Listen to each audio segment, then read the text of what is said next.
When you think of medieval knights, what comes to mind? Shining armor, noble deeds, grand battles fought for glory and honor.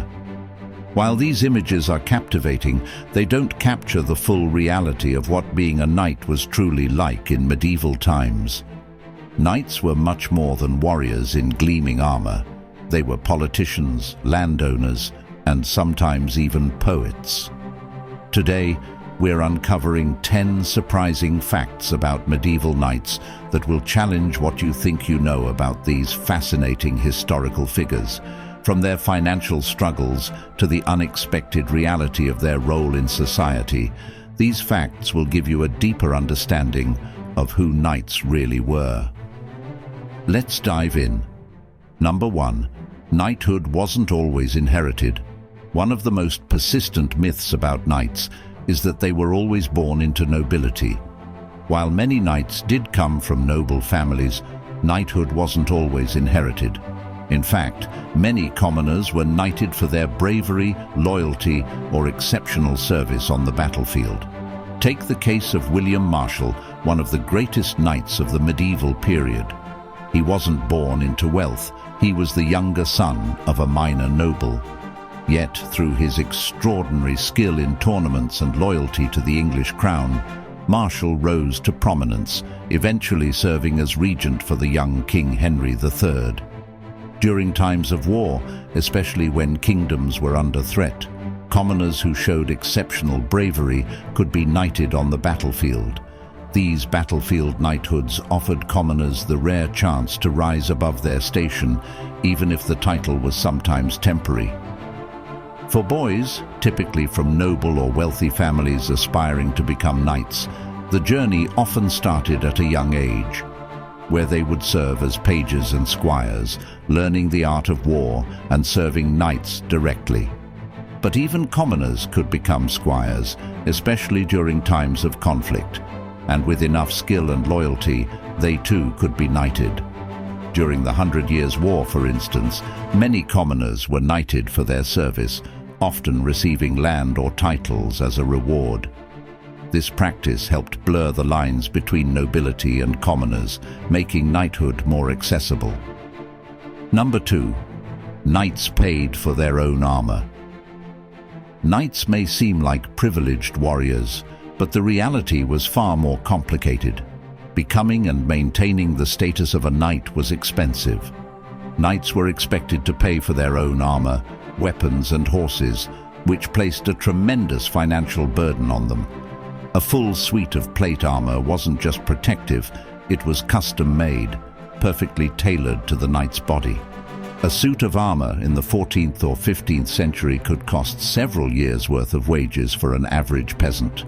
Only the wealthiest individuals could afford the best equipment. On top of paying for armor and weapons, knights were responsible for maintaining a retinue of servants and squires and managing their estates. For many knights, especially those without inherited wealth, the financial strain could be overwhelming. Historical records reveal that some knights struggled financially, even selling their estates or borrowing money to fund military campaigns. For those without wealth or a significant inheritance, knighthood could become a financial liability rather than a privilege. To relieve this burden, knights often relied on patrons, wealthy nobles or kings who provided them with the resources they needed in exchange for military service. Some knights were even rewarded with land, which helped them maintain their knightly status. But not every knight was so lucky. Number 3. Not all knights were warriors. While knights are most commonly associated with battle, not all knights spent their time fighting. Many knights were landowners, administrators, and even diplomats. Their responsibilities extended far beyond the battlefield, and many became key figures in court life. Knights were often tasked with overseeing large estates, managing taxes, and ensuring order. They were responsible for maintaining peace and upholding the law in their regions, acting as local judges and administrators. Knights also played a crucial role in diplomacy. As members of royal courts, they often served as envoys and advisors, negotiating treaties and resolving conflicts between rival lords. Their reputation as honorable warriors gave them an important role in maintaining peace. Surprisingly, some knights were also artists. The culture of courtly love that flourished in the Middle Ages encouraged knights to engage in poetry, music, and literature. Sir Philip Sidney, an English knight, became famous not only for his bravery, but also for his poetry, embodying the Renaissance ideal of the well-rounded gentleman. As patrons of the arts, knights often funded monasteries, cathedrals, and other cultural institutions. Their contributions to literature, architecture, and painting helped shape medieval culture in ways that went beyond warfare. Number 4. Knights followed a code of chivalry, but it wasn't universal. Knights are often seen as paragons of chivalry, adhering to a strict code of honor, loyalty, and virtue. But the reality of the chivalric code was far less rigid than modern depictions suggest. In fact, the code varied significantly depending on region, time, and even the individual knight. In France, the chivalric code was deeply influenced by the ideals of courtly love, which emphasized respect for women and noble behavior in social settings.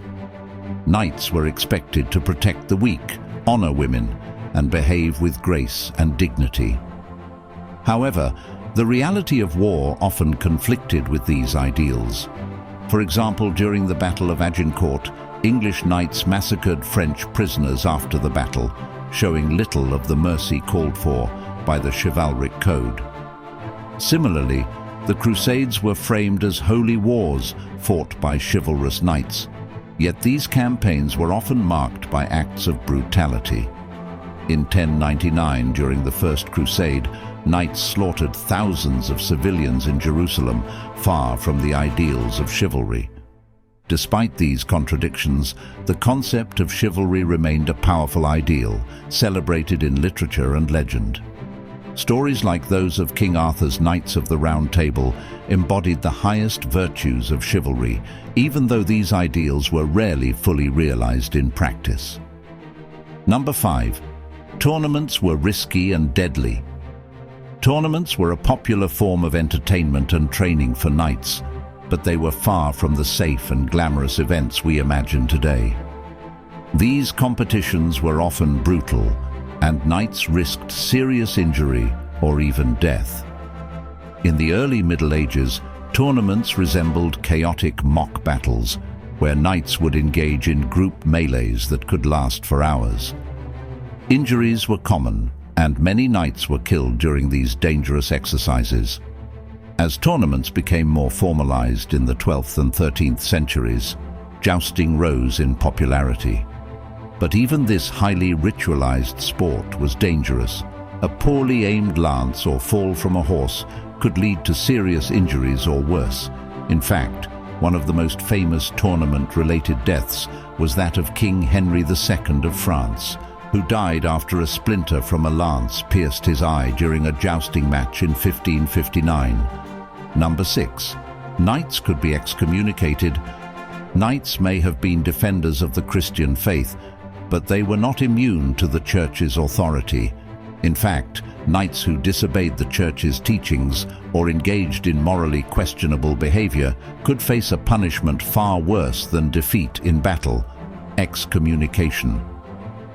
Excommunication was one of the most serious penalties the Church could impose, cutting a person off from the sacraments and effectively condemning them to eternal damnation unless they repented. This punishment wasn't just spiritual, it had severe social and political consequences. Knights who looted, pillaged, or killed civilians during military campaigns could be excommunicated for their actions. The Church expected knights to adhere to its moral standards, even in times of war, and violations of these rules could lead to severe consequences.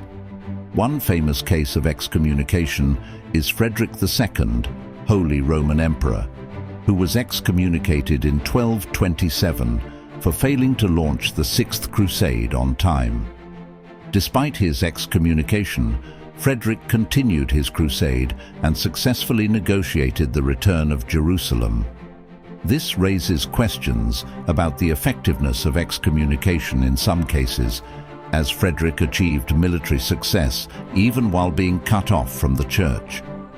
The church also had tools to encourage knights to act in its favor. Knights who participated in the Crusades were often promised indulgences, spiritual rewards that guaranteed absolution for their sins and, in some cases, a place in heaven. This offer of spiritual reward was a powerful motivator, ensuring that knights aligned themselves with the church's goals, even when those goals led them far from home to fight in foreign lands. Number 7. Not all knights were men. When we think of knights, we almost always picture men in shining armor. But surprisingly, not all knights were men. There are rare but notable instances of women being granted knighthood, breaking the mold of the male-dominated warrior class. One famous example comes from 12th century Spain. After the city of Tortosa was besieged in 1149, the women of the city played a key role in defending it. In recognition of their bravery, they were knighted and inducted into the Order of the Hatchet. These women were granted privileges usually reserved for male knights, such as exemption from taxes. Another example comes from the Order of St. John of Jerusalem, also known as the Knights Hospitaller. While women weren't fully inducted into the order, they were granted the title of Dames of the Order, a form of honorary knighthood in recognition of their contributions to the order's military and charitable missions. Even beyond formal knighthood, women played crucial roles in times of war. Joan of Arc is perhaps the most famous example, a young woman who led French troops to key victories during the 100 Years' War. Though she was never formally knighted, Joan is considered by many to embody the ideals of chivalry and knighthood. Women were also critical in defending estates when their husbands or male relatives were away at war. These women organized defenses, led troops, and in some cases even took up arms themselves. The existence of female knights, though rare, challenges the rigid gender roles of medieval society and shows that in times of crisis, merit and bravery could transcend traditional social boundaries. Number 8. Knights weren't always mounted. The image of a knight charging into battle on horseback is iconic, but the reality is that knights didn't always fight mounted. Depending on the terrain and battle strategy, knights often fought on foot, side by side with infantry soldiers. One of the most famous examples is the Battle of Agincourt in 1415. English knights fought on foot alongside archers in muddy conditions, adopting a defensive position against French cavalry. The muddy terrain rendered mounted combat ineffective, and the English forces, fighting dismounted, secured a decisive victory. Another example is the Battle of Bannockburn in 1314, where Scottish knights, led by Robert the Bruce, fought dismounted to take advantage of the terrain and the strategic situation. This flexibility allowed them to defeat a much larger English force. In siege warfare, knights often dismounted to storm castles, serving as heavily armored infantry. Their ability to adapt to different forms of combat, whether mounted or on foot, was crucial to their success in the constantly shifting conditions of medieval warfare. Knights weren't just horsemen. They were versatile soldiers capable of engaging in close quarters, hand-to-hand combat.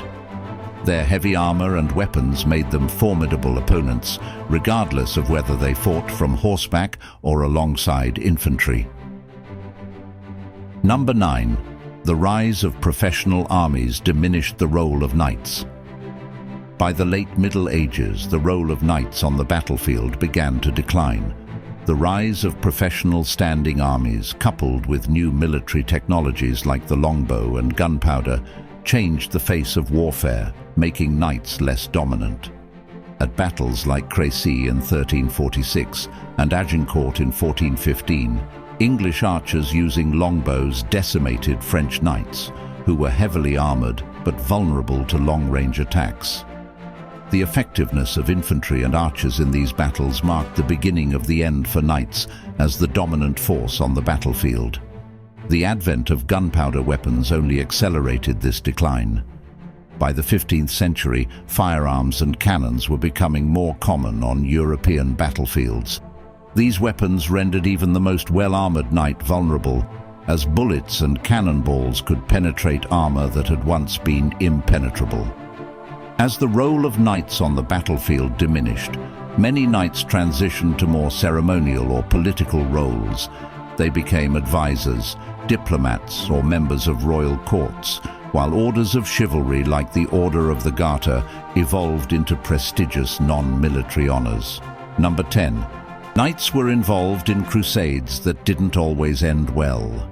Knights played a key role in the Crusades, grand military expeditions to reclaim the Holy Land from Muslim control. But not all of these crusades ended in success. Some were marked by failure, infighting, and acts that tarnished the reputation of knights.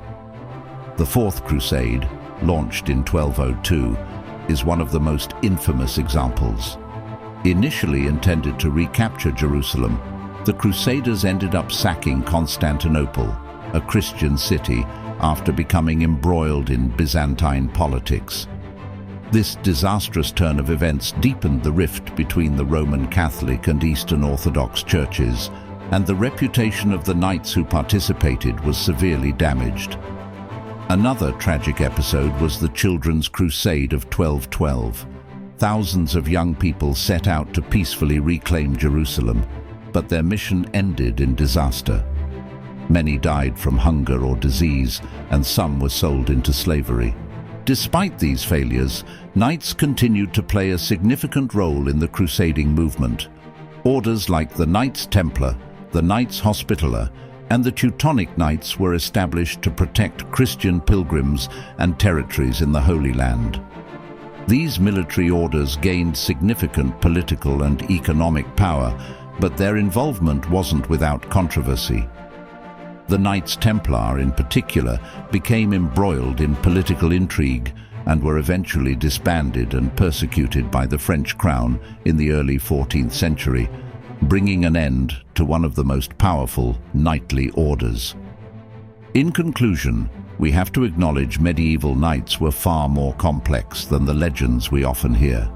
They were not just warriors, but politicians, landowners, diplomats, and even poets. From their financial burdens to their involvement in the Crusades, from the rare instances of female knights to their ceremonial roles in later years, the story of the medieval knight is one of both triumph and failure, nobility and brutality. By the late Middle Ages, the rise of professional armies and new technologies diminished the military importance of knights, but their legacy lived on. The ideals of knighthood, honor, loyalty, and bravery continue to inspire us today. While the golden age of knighthood may have passed, these legendary figures still capture our imagination. And as we've seen, the reality of who they were is far more fascinating than any myth or legend. And that concludes our look at 10 surprising facts about medieval knights. Thank you for watching. Don't forget to like, subscribe, and hit the notification bell for future fascinating history content.